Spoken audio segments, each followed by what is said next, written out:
আসসালামু আলাইকুম। আপনারা কেমন আছেন?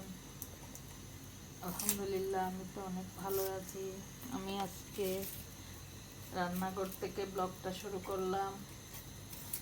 আমি এখানে 2 কেজি রসুন পরিষ্কার করে নিব, তারপর ব্লেন্ডারে দিয়ে কোরবানের জন্য ব্লেন্ড করে রেখে দিব।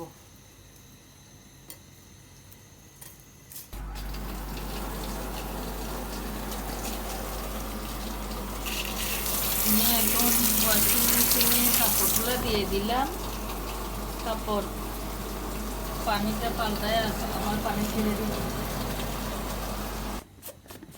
এবার একটু চাটা খেয়ে নিই। বিকেলের দুধ দিলাম,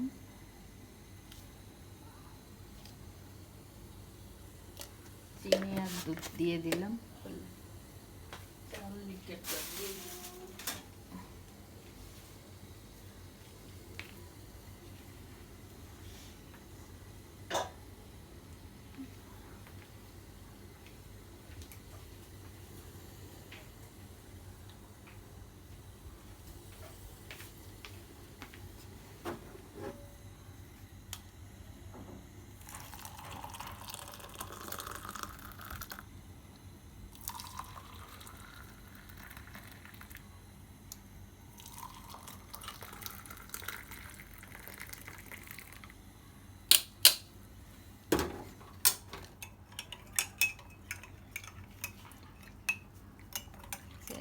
চাটা বানানো শেষ, এবার আমরা চাটা খেয়ে নিই। আল্লাহ হাফিজ।